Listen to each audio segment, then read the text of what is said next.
والذین آمنوا اشد حبا للہ۔ حاضرین محترم اور پس پردہ بیٹھی ہوئی خواتین اسلام، اولاً ہر طرح کی تعریف و توصیفات اللہ وحدہ لا شریک کے لیے ہے، جو تمام جہانوں کا پالنہار ہے، اور درود و سلام نازل ہو تمام انبیاء کرام علیہم الصلاۃ والسلام پر، بالخصوص ہم سب کے آخری نبی جناب محمد رسول اللہ صلی اللہ علیہ وسلم کے اوپر، آپ کے آل و اصحاب پر، ازواج مطہرات پر و دیگر تمام مؤمنین مؤمنات پر۔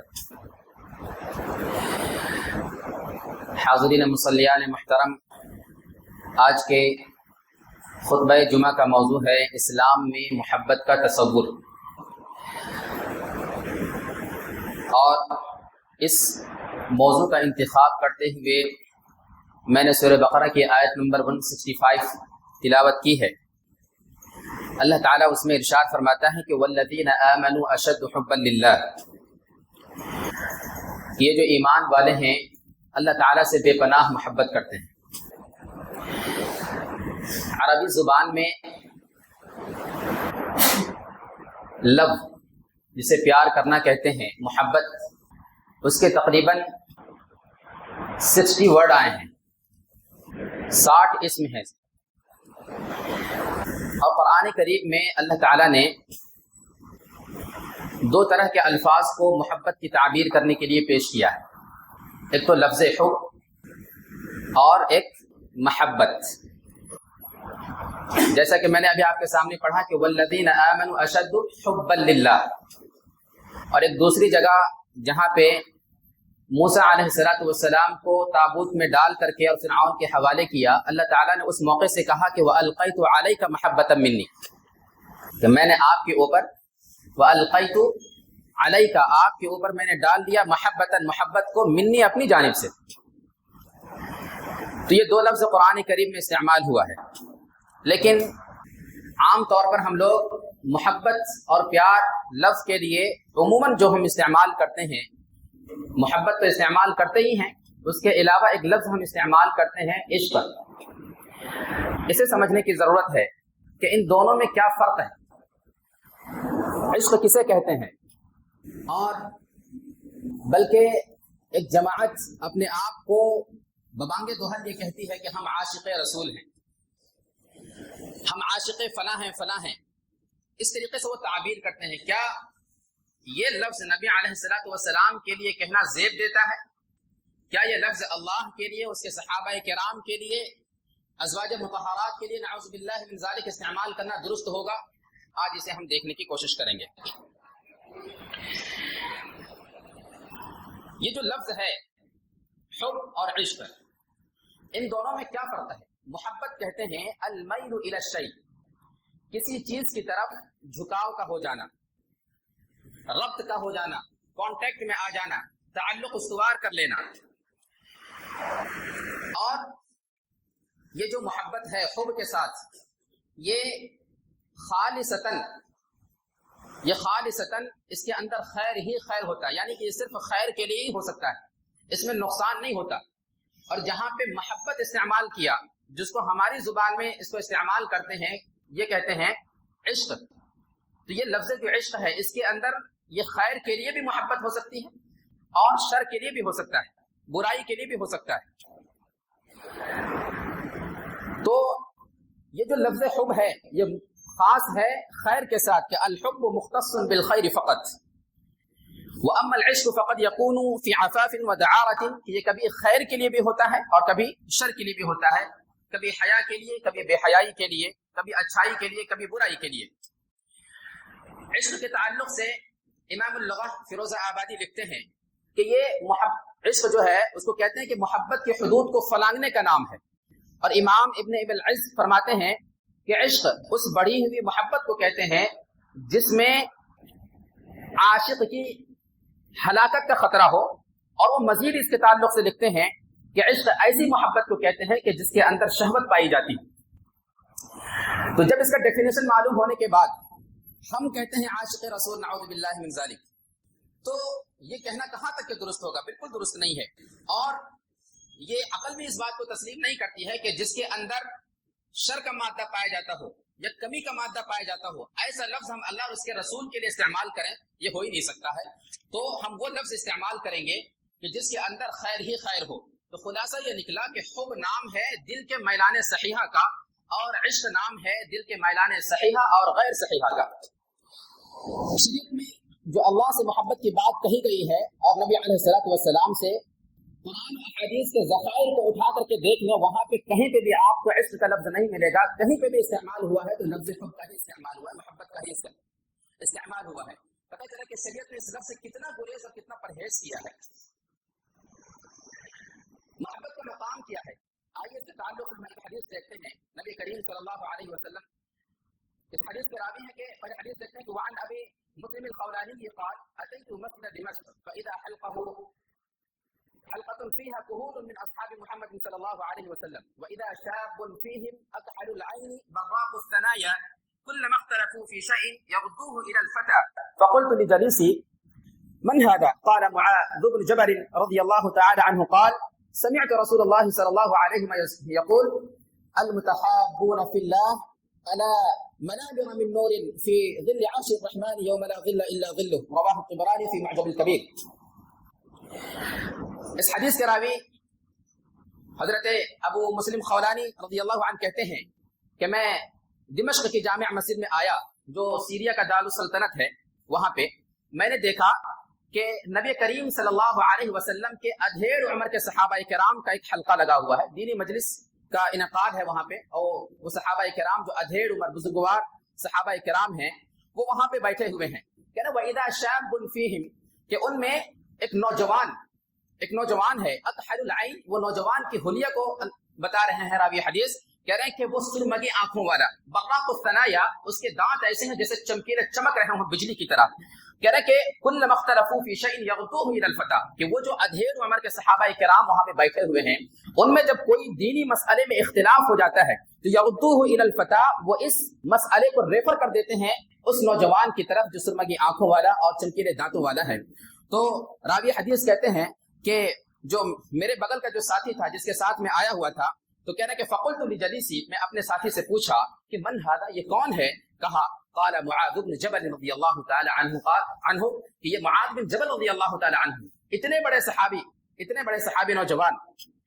کہہ رہے کہ وہ نوجوان صحابی سے معاذ بن جبل رضی اللہ تعالی عنہ سے میں نے نبی علیہ الصلوۃ والسلام کی ایک حدیث سنی ہے. اس وقت وہ کہہ رہے تھے کہ المتحابون فی اللہ، جو اللہ کے لیے محبت کرتے ہیں، علی منابر من نور، کہ وہ کل عرش رحمان کے سائے میں جس دن کوئی سایہ نہیں ہوگا، وہ نور کے ممبروں پہ ہوں گے. وہ نور کے ممبروں پہ ہوں گے. کون حضرات؟ جو اللہ تعالیٰ کے لیے، اللہ کی رضا کے لیے ایک دوسرے سے محبت کرتے ہیں. یہ ہے محبت کا مقام. مقام کیا ہے؟ کہ وہ عرش کے سائے میں جس دن کوئی سایہ نہیں ہوگا وہ نور کے ممبروں پہ ہوں گے. نور کے ممبر کا کیا مطلب ہے؟ آج ہمارے جو ممبر ہیں یہ مادی ممبر ہے، یہ ٹائلز کا، پتھروں کا بنا ہوا ممبر ہے، کہیں لکڑی کا ہوتا ہے. لیکن وہ نور جو انرجی سے بنا ہوا ہے جس کو اللہ تعالیٰ غیر مادی، وہاں ایسے نور کے ممبروں پہ ہوں گے جو اللہ کے لیے ایک دوسرے سے محبت کرتے ہیں. اس حدیث کے اندر آپ غور کریں، صحابہ کرام رضی اللہ عنہم کے درمیان جب کوئی اختلاف ہوتا، اختلاف ہونا یہ فطری شے ہے کسی بھی مسئلے پہ، چاہے وہ دنیاوی مسائل ہو چاہے وہ دینی مسائل ہو. لیکن بات یہاں پہ دینی مسائل کی چل رہی تو بالخصوص دینی مسائل کے تعلق سے جب بھی اختلاف ہوتا تو کہہ رہے ہیں کہ اس اختلاف کو باقی نہیں رکھتے. یہ خاصیت تھی، اس اختلاف کو مزید نہیں بڑھاتے، اس کو باقی نہیں رکھا جاتا، بلکہ کیا کرتے کہ یردو الی الفتى، کہ اس نوجوان کی طرف اس مسئلے کو ریفر کر دیتے. اور وہ نوجوان حضرت معاذ بن جبل رضی اللہ تعالی عنہ وہ جواب دیتے. تو کیا وہ جواب اپنی عقل اور اپنی رائے سے دیتے؟ نہیں، ہرگز نہیں. وہ جواب جو دیتے وہ کس طرح سے دیا ہے کہ سمعت رسول اللہ صلی اللہ علیہ وسلم یقول، کہ میں نے نبی علیہ الصلوۃ والسلام سے یہ مسئلہ کو سنا ہے اس طریقے سے کہ ایک دوسرے سے محبت کریں گے تو وہ کل قیامت کے دن عرش کے سائے میں نور کے ممبروں پر ہوں گے. اگر وہ عقل سے مسئلے کو وضاحت کرتے تو وہ مسئلہ کبھی حل نہیں ہوتا بلکہ مزید اور الجھ جاتا. تو آج کے بھی جو مسائل ہیں وہ مسائل اپنے عقلی فطورات میں نہیں دینا چاہیے،